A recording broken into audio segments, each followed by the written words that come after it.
Maupay na lang mga sangkay. For today's video, share ko lang sa inyo mga kaganapan kagabi. Pumunta nga pala kami ng Grand Carnival. Tama ba? Grand Carnival. At napag-utusan pa nga tayo ng aking mister na para mag-mini vlog tayo for today's video. Kasi nga, ewan ko sa kanya, baka sinusupport niya na ako. Siguro na-realize niya na may pera talaga sa vlogging. Ganun. Anyways, nakita nyo nga naglalakad kami mga sangkay dahil ang layo ng pinarkingan namin. Kung pupunta kayo dito, agahan nyo, besh. Kasi nga, abot hanggang Nula-Tula ang parkingan. Charot, OA. After so many years, dito na ako lumakas sa Tacloban, pero 2 beses pa lang ako nakatin ng mga carnival dito sa Tacloban. Kasi nga, ang lola nyo, hindi ang tipo na pang overcrowded. Char! Yes, alam niyo yon, madalang nyo ako makikita sa mga okasyon, pero ngayon, may catering business na kami, madalas nila ako makikita. Parang last time na pumasok ako dito sa carnival, tag 10 pa lang yung entrance. Bakit ngayon 50 na? Paldong-paldo, entrance pa lang.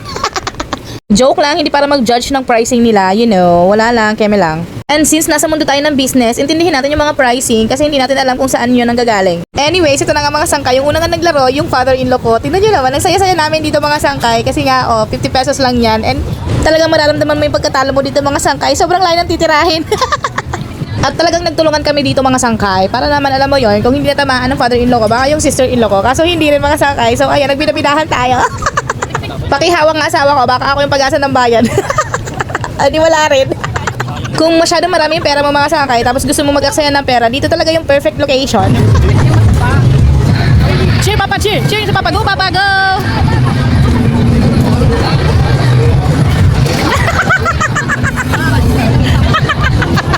Ano to? Ay, yan! Anay. Go, go! Sapa! Ay, sayang! Oh, nakita niyo yan? Ang galing-galing ng asawa ko sa unang tira. Kaso nga lang yung pangalawa sumablay na. Pero importante, magaling pa rin siya kahit madilim. Ala! At sa tanang buhay ko mga sangkay, ito talaga yung naging favorite ko talagang tira-tira. Yan, ewan ko dyan, basta isi-center lang daw, mananalo ka na. Isa best lang ako nanalo pero tuwang-tuwa ako. Grabe lahat talaga kami mga sangkay, napataya talaga dito kasi sobrang nakaka-enjoy talagang maghulog-hulog ng piso-piso dyan. Nang hingi pa nga tayo ng barya mga sangkay kasi nga nag-enjoy ako. Hindi ako nakontento sa isang tira lang. Nagpaturo pa nga ako dyan saglit kasi nga hindi ko nga alam to. Hindi nga tayo mahilig sa peryahan. Ngayon lang. O, di ba nauuta lang lola mo? Kaya pag pumunta kayo dito mga sangkay, magdala kayo ng clip pan kasi talagang mainit. Clip pan? Kung ano-ano na lang talaga nasasabi natin dito kasi wala na tayong maisip kung anong sasabihin. So ayan, nag-enjoy na nga kami dito mga sangkay. Isa beses lang ako nanalo dito. Grabe kasi sobrang gusto ni ate. Perfect, nasa gitna. Tapos yun na panalunan ko pa 6 pesos. 6 pesos lang. In fairness, nanalo naman yung asawa ko ng isang C2. O diba, lahat talaga kami tumataya mga sangkay kasi naman nag-enjoy kami matalo.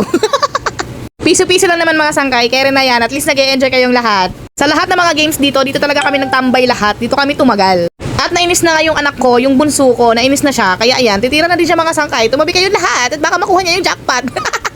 At kagaya nga ng inaasahan mga sangkay, nagsayang lang din siya ng piso-piso. Opo. Please kung pupunta kayo dito, must try this mga sangkay. Kung gusto nyo gumaan yung bag nyo, ipaubos nyo yung piso nyo dito. Siguradong gagaan yung mga bag nyo, di ba?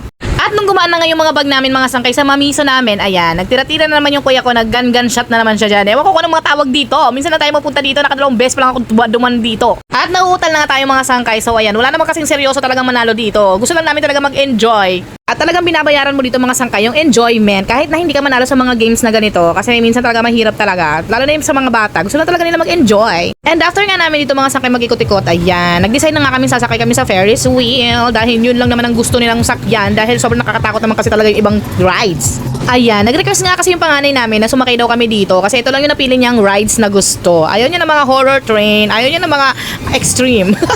At undecided pa nga yung asawa kong isasama namin yung bunso ko. Sabi ko naman, isama na natin yan, mana sa akin yan, matapang yan, strong girl yan. Grabe, last time na sumakay ako ng Ferris wheel. Nauutal na naman tayo mga sangkay. Ang hirap talaga mag-vlog. Siguro 10 years na ang nakalilipas mga sangkay. Wow, nakalilipas. 10 years ago, bago ko ulit sumakay ng Ferris wheel, nung ako'y payat pa.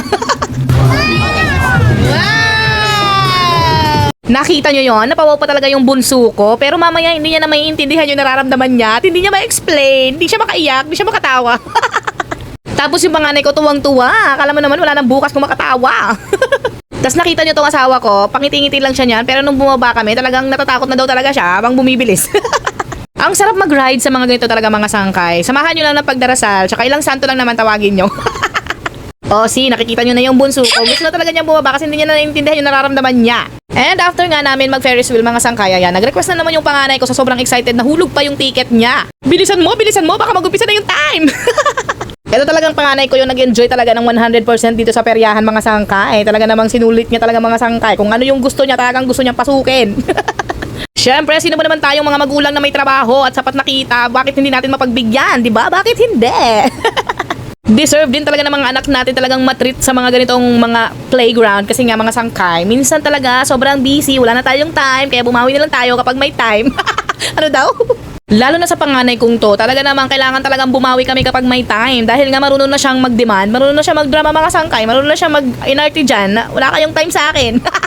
Kaya kapag may time talaga mga sangkay, talagang nilulubos-lubos niya talaga yung hingi. At ito na nga yung dalaging ding ko mga sangkay. Talaga namang inuna niya yung pagkain dahil kanina pa talaga humihirit yan ng pagkain dahil nagugutom na nga daw siya. In fairness, ng mga oras na to, hindi talaga siya nanghingi ng dede. Nawala na nga siguro sa isip niya ang maglaro, kaya ayan, humingi na lang talaga siya ng pagkain. Kumain na lang talaga siya ng kumain. At habang kumakain siya mga sangkay, ayaw niya rin, nakikita ang kuya niyang hindi kumakain. Gusto niya rin itong pakainin. Kita niyo naman, inaabot niya pa yung popcorn. Kumain ka daw kuya, kain. O, diba? Sobrang sweet ng bunso namin. Oh, mga bunso, kala mo naman di pa iisa. At nakulitan na nga at naingayan na nga ang kuya niya sa kanya, lumapit na tinanggap na nga yung popcorn mga sangkay. Ito talaga yung mga gusto ko sa mga binan ko mga sangkay. Tingnan nyo naman, ginaji talaga sila kapag may ayaan ng mga ganito kahit saan pa pumunta. Para mga bagets din. On the go talaga sila palagi mga sangkay. Kahit saan pa kami pumunta talagang madali lang silang ayain. O, di ba? Swerte-swerte ko. May mga binan akong ganyan, di ba? Yung sa inyo, baka hindi nyo, wag na lang. Eme lang mga sangkay, sana makahantin kayo ng mga binanang katulad din sa kanila, hindi mahirap ayain, tsaka hindi mahirap pakisamahan. O, di ba? At nagaya na nga ako mga sangkay umuwi dahil nga talagang nagugutom na ako at nagwawala na ang aking charm. Fast forward ko na nga ng malala mga sangkay ang mga lakad nila dahil sobrang bagal. At kapag talaga usapang kainan mga sangkay, hindi talaga pwede na hindi sa Jollibee. May mga bugwit tayo talagang hindi nagsasawa sa lasa ng Jollibee mga sangkay, kaya wala tayong choice kundi kumain na lang din dito. At talagang wala na talagang ibang papaldo kundi yung panganay ko, talagang nag-2-piece chicken talaga siya. At ito naman isang bucket fries lang ang gusto. Ewan ko ba paulit-ulit na lang naman talaga yung ulam dito. Bakit nga ba yung mga bata ang hilig-hilig sa Jollibee? Pakisagot nga. At after nga kumain mga sangkay, as usual, uuwi na tayo at kunwari hindi sila magkaaway. At talagang nag-enjoy ka sa panonood kaya umabot ka pa hanggang dito. Maraming salamat, yun lang, bye!